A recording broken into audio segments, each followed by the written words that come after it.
How to Steal a Dog, Chapter 14. Carmela twisted a damp tissue around around her lap.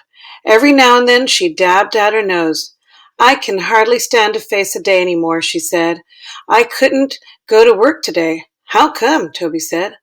I gave him a nudge with my knee. We sat squeezed together between piles of junk on Carmela's couch. The window shades were drawn. Tiny sparkles of dust danced in narrow beams of sunlight and slanted across the dark room. Carmela shook her head. Gertie says she hasn't got that kind of money, but I know she does. Why won't she give it to you? I said. 'Cause she's selfish, that's why. I watched the fly land on a greasy pizza box on the coffee table. That's mean, I said. She never did like dogs. Carmela blew her nose and waved her hand at the fly. What are you going to do? I said. Carmela flopped back against the pillow, tucked behind her chair. She propped her feet up and ripped the vinyl footstool and rested her hands on her stomach. When she closed her eyes and made a weird little moaning noise, Toby twirled his finger around his ear, making a sign like Carmela was crazy. I frowned and shook my head. What are you going to do? I repeated, a little louder. Carmela shook her head, making her ripply chin jiggle like jello. I just want to die, she said. Toby clamped his hand over his mouth like he was trying to stifle a laugh, but I didn't see what was so funny. You can't die, I said. Willie needs you. Carmela's eyes popped open. She sat up straight and slapped her knee. You're right, she said. Willie does need me. I grinned. So what are you going to do? I'm going to put those signs up. That's what I'm going to do, she said. The reward signs, Toby said. She nodded. Yep.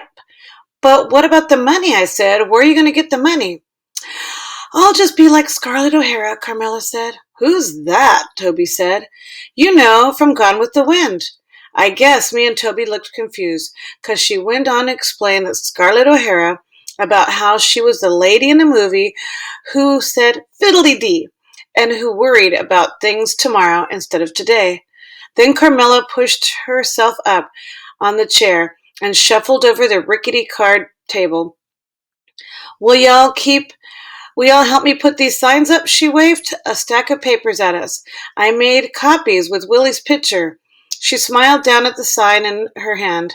Toby looked at me, and when I said sure, he said sure. Carmela gave us a little box of tacks and then grabbed her purse and her keys. Come on, she said, let's go. Excuse me. Carmela drove, and me and Toby jumped out at every corner to tack up a sign up. Toby was scared that Mama was going to see us when we got near the coffee shop, but I told him to hush up and stop worrying. Of course, I knew he was right. She might see us, but I had so many other things weighing me down that I didn't have room in my worried mind for Mama. With every sign I put up, that question that I'd been trying to push away kept popping back at me.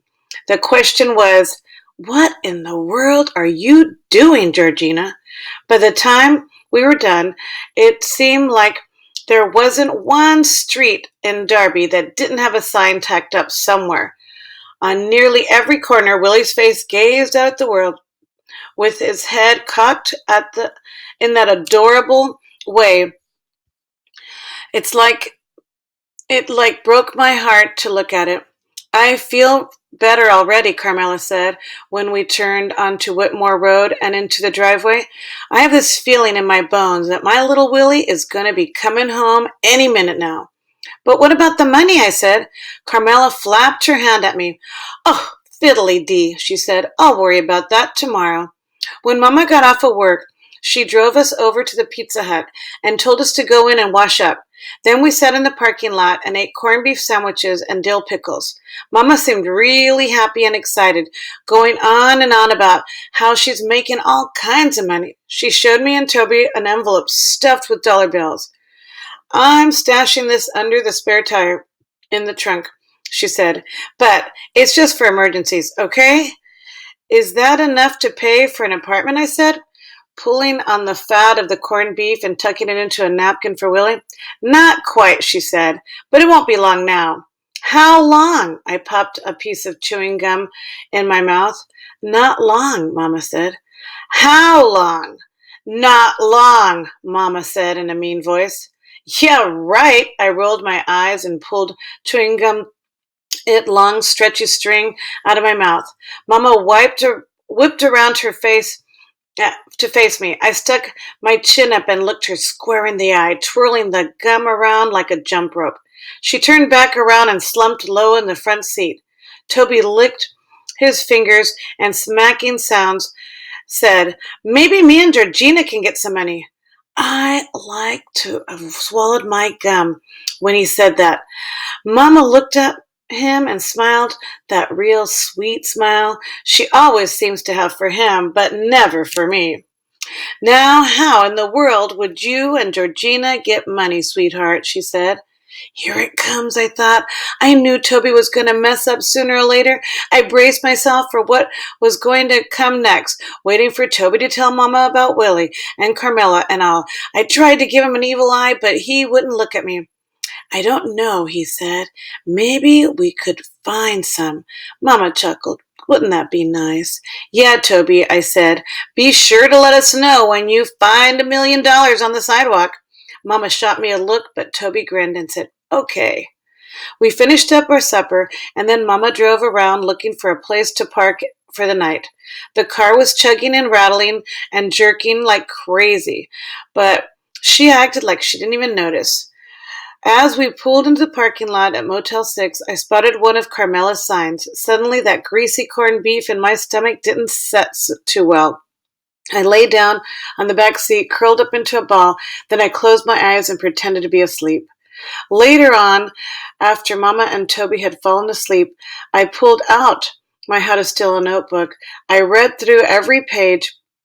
When I got to the part that said, You will have to wait and see what happens, I got out a colored pencil and drew little flowers and hearts all around the edge of the page.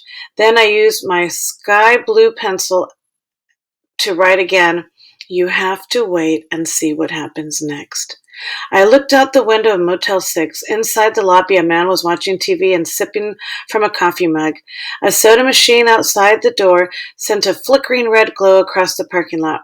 I wished we could have got a room there just for a night. We could have stretched out in real beds, take a bath in a real bathtub, act like real people. We didn't have school tomorrow, so we could have spent all day watching TV and stuff, but Mama said no. I looked over at Toby, curled up in the back seat. He headed and propped against the door. I hadn't told him about Mookie yet. I knew he'd get all scared and worried. He'd say we weren't supposed to talk to strangers, and Mama would kill us and stuff like that. And I guess he would be right. But what choice did we have? We couldn't just forget about Willie, could we? We had to feed him and take care of him, and besides, Mookie was probably gone by now. Toby wouldn't ever even know he'd been there. I closed my notebook and stuffed it back down inside my backpack.